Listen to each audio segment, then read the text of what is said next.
Billy Joe Rubideaux's Chef's Knives Cutting Contest, William Hovey Smith, 2017.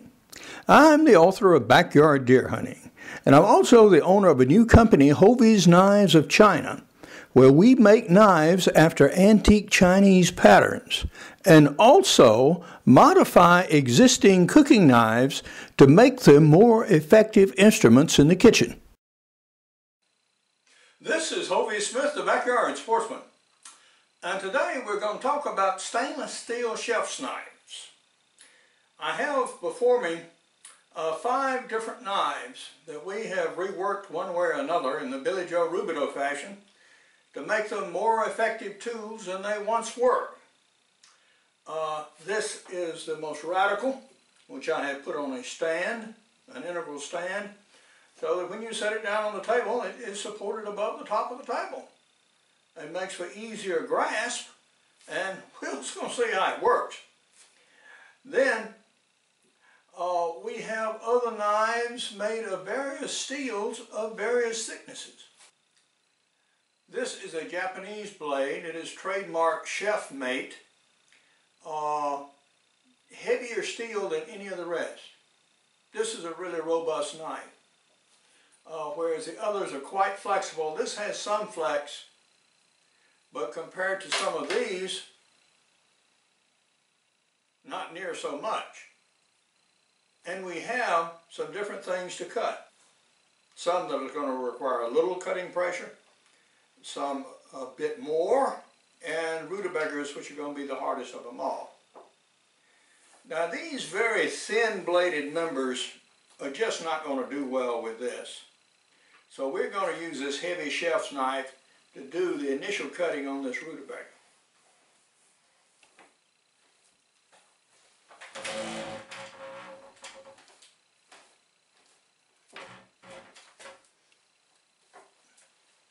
And it is not liking it at all.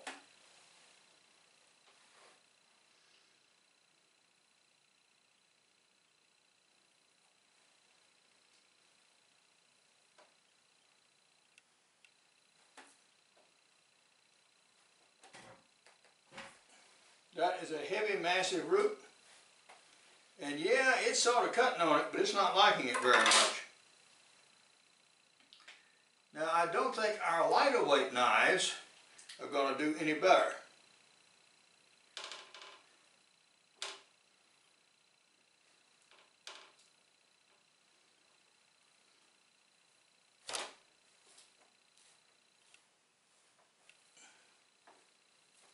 No, I can't say that this one particularly likes it either.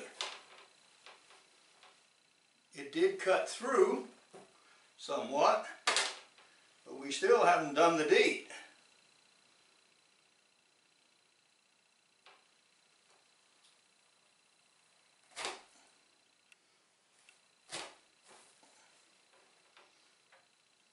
No, even bent it some.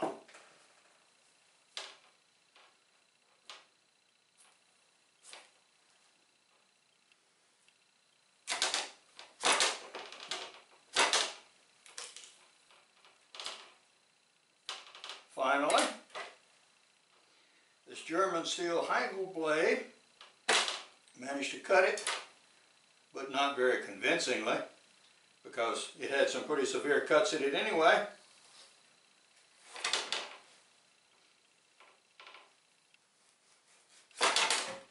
Okay. Let's see how our English blade does here.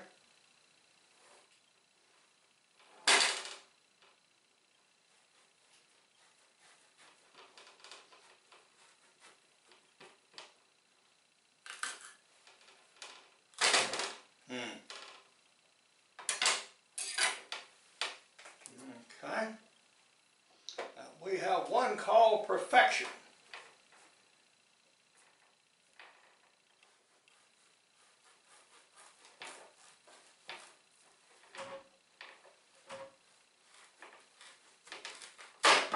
Finally.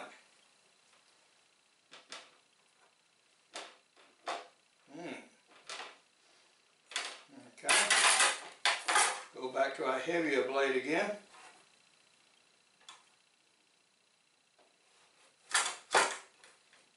This one, at least because of its thicker spine, is not near so bad on the hands. And it's cutting through now.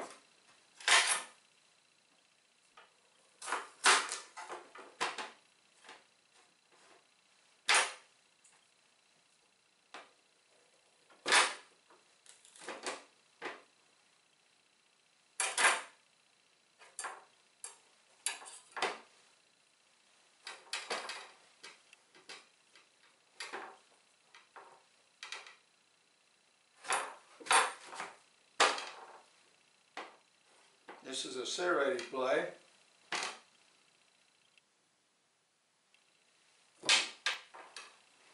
Well, of all of these, this Henkel's blade seems to cut best.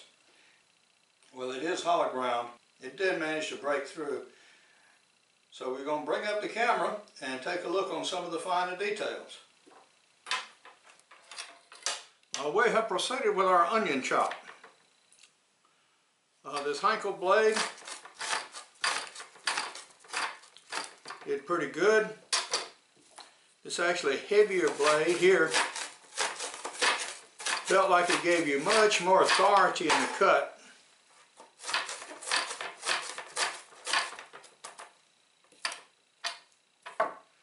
This one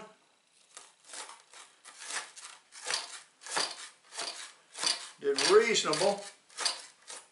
But I don't like this handle here at all. That's just getting in the way. That's going to have to go.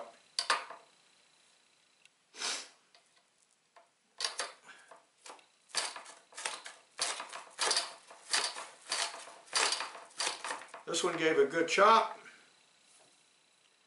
And this one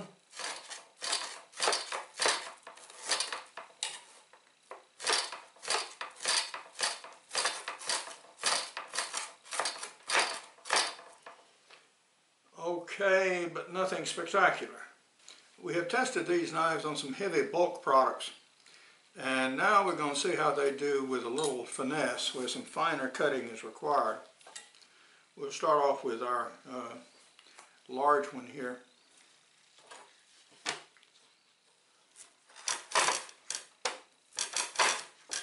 I'm taking these rutabagas and dicing them up into finer cubes.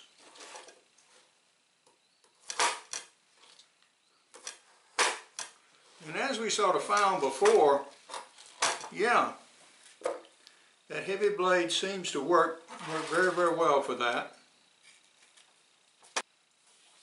Okay, we'll take our perfection here.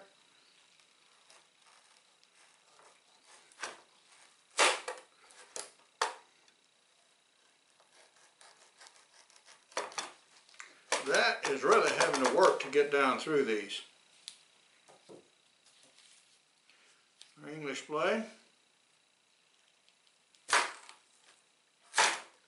It's sharper, but everything wants to kick off to one side.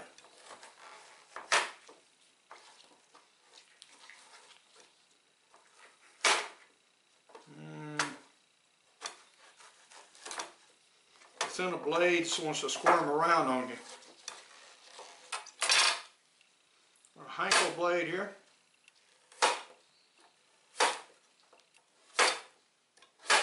Cuts very easily, very well.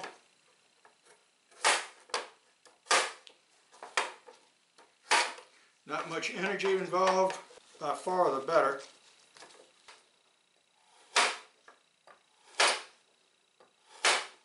It cuts round and they want to scoot off this way. With our perfection blade,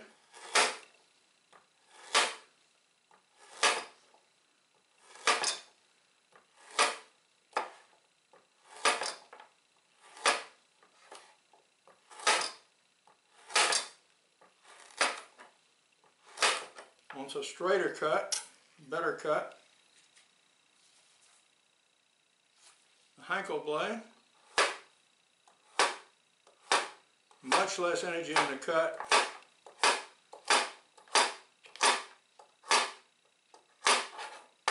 Much better.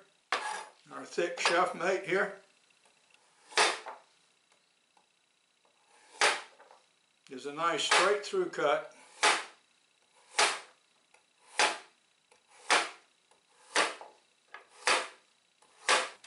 And so we have our stack of celery here. Start off with our big fella. Very nice.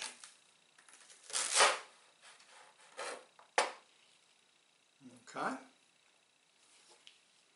English blade.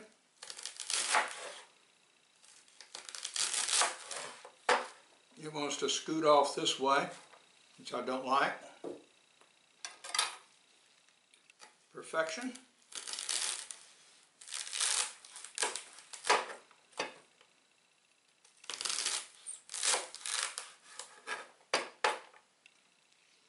Doesn't like it much. Henkel's blade. Easiest to cut by far. Beautiful work.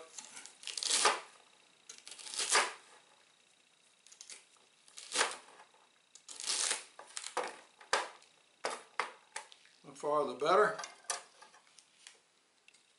Serrated. So saws through. A lot of energy going into it, even though we were working on the smaller stacks.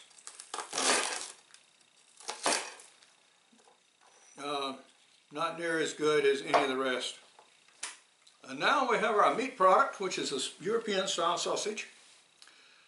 We're going to dice up a link to go with these vegetables in a boil. And this is our English blade.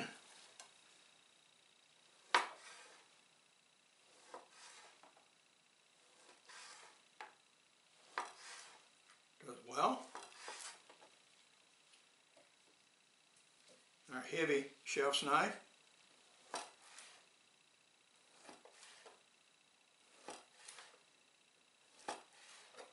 A little much for this use, but certainly does well. Our serrated blade knife wants to tear and saw through the meat. This is why chefs don't use it. That's enough of that one. A Henkel blade. Very smooth, easy cut.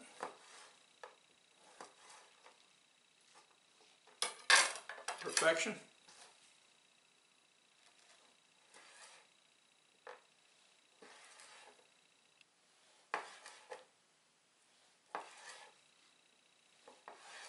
It's not biting very much on the forward stroke, but is cutting on the back. Just going to have to work on the edge on that one. Henkel cuts well on the forward stroke.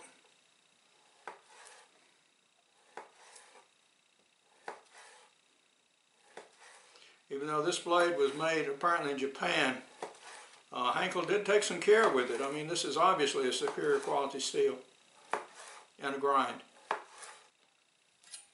Try this one again.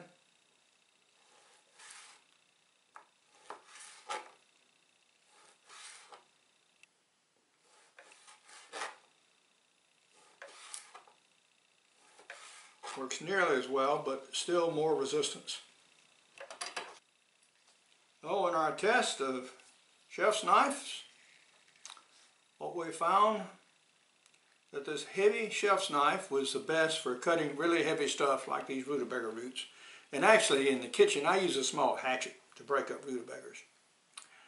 For the rest of the cutting, yeah, it did good.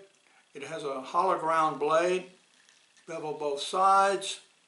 It cut very well. The Henkel is a clear winner in this, in that it has a lighter weight, a thinner blade, it cuts truer, it cuts straighter, and you don't have the kickoffs to the side that you do with some of the other blades. And a harder, superior, sharper steel. So the Heinkel in this test is a clear winner. And the heavy chef mate here, runner-up. We have a clear winner in the case of our chef's knife cutting contest. And that is this Heinkel blade here, which we've now remade and shortened the handle.